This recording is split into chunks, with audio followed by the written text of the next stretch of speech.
I've lived in the same quiet neighborhood for over 5 years, and nothing, absolutely nothing, ever felt out of place. You know, the kind of street where everyone knows everyone, lawns are perfectly trimmed, and even the dogs seem polite. That's the one. But last week, everything changed because of my neighbor's dog. Yeah, I know how that sounds. But what happened at midnight shook me to my core, and I still can't explain it. It all started on a Wednesday night. I was up late working on some emails. The house was silent except for the faint ticking of the wall clock. Around midnight, I decided to step out onto my porch to get some air. That's when I heard a strange rustling sound coming from the hedges near the Miller's house, right next door. I figured it was their dog, Rocky. He's a big, goofy-looking German shepherd who usually just barks at squirrels or chases his tail. But this time, a broken bar, something felt different. Rocky wasn't barking.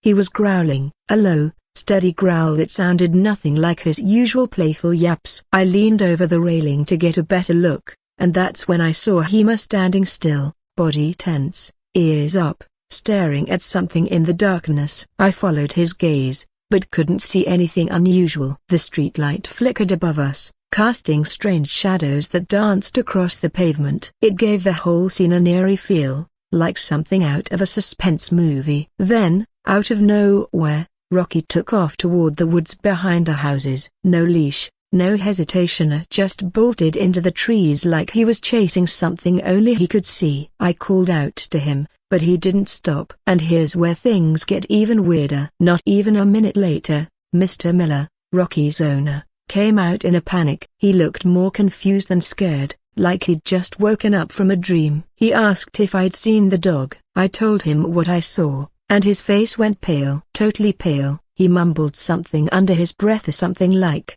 "Not again," a broken bar, and rushed off after Rocky. I tried to follow, but by then, they'd both disappeared into the woods. I stood there, frozen, unsure if I'd just imagined the whole thing. But I knew what I heard. I knew what I saw. And when I looked down at the ground the next morning, I found something near the edge of the woods, something I definitely wasn't supposed to find. That's when I realized a broken bar. This wasn't just about a dog running off at midnight. There was something much deeper going on, a secret, a pattern, and maybe even a warning. What did I find at the edge of those woods? What made Rocky run like that? And why did Mr. Miller look like he'd seen a ghost? You'll want to stick around for the next part, because the truth behind that night is way more disturbing than I ever imagined.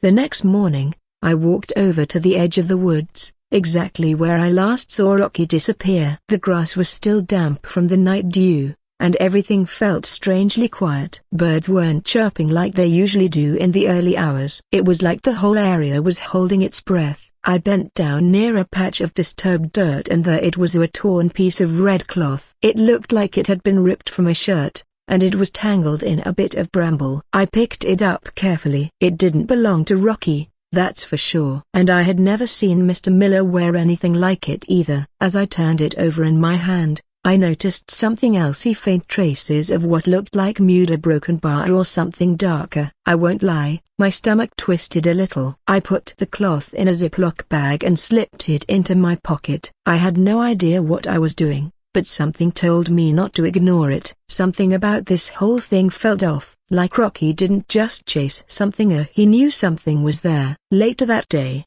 I knocked on the Miller's door, hoping to get some answers. Mrs. Miller answered, looking exhausted and flustered. Her eyes were puffy like she hadn't slept at all. I asked if Rocky had come back, and she nodded, but her voice was shaky. "Yeah, broken bar. He came back around 4 a.m. Scratched at the back door till we let him in." I asked if he was okay, and she hesitated. "He's not a broken bar the same. He's been hiding under the bed all morning. Won't eat. Keeps barking at the window." That gave me chills. I've seen Rocky play fetch like a champ, wagging his tail like he owns the block. But this version of him, scared and silent, that wasn't normal. I wanted to ask her about what Mr. Miller said last night, not again, but before I could, she looked over her shoulder, clearly nervous, and told me they were busy. She shut the door gently, but firmly. Back home, I couldn't stop thinking about that torn cloth, Rocky's strange behavior, and Mr. Miller's reaction. I sat at my desk and pulled out my old notebook, the one I used years ago when I thought about starting a blog on strange neighborhood stories. I started writing everything down: dates, times, what I saw, what I heard. That's when I remembered something. This wasn't the first time something odd had happened around here at midnight. And just like that, more memories started coming back, old ones I had brushed off, things that maybe a broken bar I shouldn't have. I couldn't shake the feeling that there was more to this than just one weird night. That evening, I sat on my porch again, notebook in hand, flipping back through the pages I'd just written. A few names popped out of people who had moved away suddenly, odd sounds in the woods, and even an old flyer about a missing pet from 2 years ago. The photo on it wasn't Rocky, but another large dog from a few houses down. The description said it vanished without a trace. No clues, no answers. Midnight disappearance. That timing felt too familiar to be a coincidence. I decided to talk to Mr. Owens, my neighbor from across the street. He's lived here the longest and is usually the first to notice anything unusual. I asked if he remembered anything strange happening in the past, especially late at night. At first, he brushed me off with a laugh. But when I mentioned Rocky, and the woods, and how Mr. Miller said not again, his face changed. He got real quiet. Then he said something I wasn't expecting: "It always starts with the dogs." That line hit me hard. I asked him what he meant, but he just shook his head and muttered something about not wanting to stir up old ghosts. Then he went back inside and locked his door. That's when it hit me: whatever this is, it's not new. It's been happening here,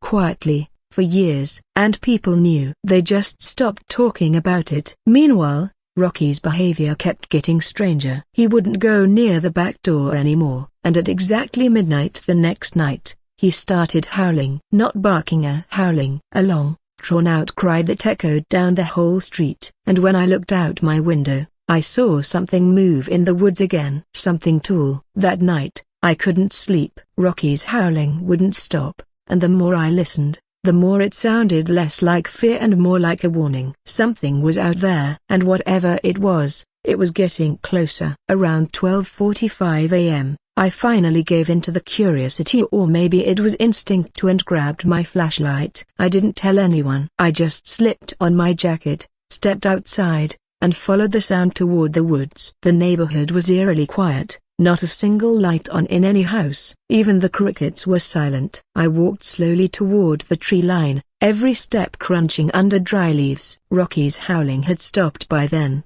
but the air still felt heavy, like something was watching. When I reached the spot where I'd found the cloth, I noticed something new: a trail. Not a normal walking trail, but a thin, broken path through the brush, like some ionia or something had been there recently. I followed it. The deeper I went, the colder it got. I know that sounds strange, but the air in those woods felt unnatural, almost like it didn't belong to the same season. I kept my light low and quiet, scanning every shadow. And then I saw it, just for a second, a figure, tall and still, standing between two trees. It didn't move, but I knew it saw me. My breath caught in my throat. I ducked down behind a fallen log and waited, heart pounding in my ears. I was sure it would come closer. I was ready to run, but it didn't move. Not right away. Instead, it turned slowly and walked deeper into the woods. And right behind it, a broken bar, was Rocky, silent, following it like he was under some kind of spell. And I didn't know whether to follow or run. I stayed crouched behind the log, frozen, trying to make sense of what I'd just seen. Rocky, who hours ago was too scared to even leave his owner's bedroom, was calmly walking behind a shadowy figure deep into the woods. And the way he moved a broken bar, it wasn't normal. His steps were slow, like he wasn't fully aware of where he was going, like he was being pulled by something he couldn't fight. I waited a moment longer, trying to steady my breathing, and then made the choice I didn't want to make. Here I followed them. The path twisted and narrowed, and the trees grew thicker, almost pressing in on me. My flashlight flickered once, then came back on. That's when I noticed something odd on the trees: symbols carved into the bark, barely visible unless you looked closely. Circles, strange lines, and what looked like paw prints arranged in patterns. I snapped a photo with my phone, my fingers shaking. These weren't just random carvings. They were markings. And some owner, maybe even something had left them here for a reason. I kept going until I heard something new. Voices. Not loud, but low, like a chant or a whisper traveling through the trees. I moved closer, careful not to step on twigs. I reached a small clearing and saw 3 figures, standing around something on the ground. I couldn't see their faces. They wore dark coats with hoods pulled low, and in the center, Rocky was sitting calm, still, like he belonged there. One of the figures raised their hand and pointed, not at the dog, but directly at me. That's when the flashlight flickered again and died. The darkness swallowed everything. My heart raced. I backed away, but tripped on a root and hit the ground hard. Just as I scrambled to get up, I heard footsteps rushing toward me. But before they reached me, a blinding light cut through the woods from behind a beam from another flashlight. Someone was running in my direction, fast. I turned to see who it was. A broken bar and stopped cold. It was Mr. Owens. He looked terrified. Not confused, terrified. "You shouldn't have come here," he said, grabbing my arm. "You've seen too much now. They won't let this go." And that's when I realized Mr. Owens wasn't just another neighbor. He knew exactly what was happening in these woods. Mr. Owens pulled me to my feet, his flashlight casting wild shadows as we stumbled backward from the clearing. My mind was spinning. I wanted answers,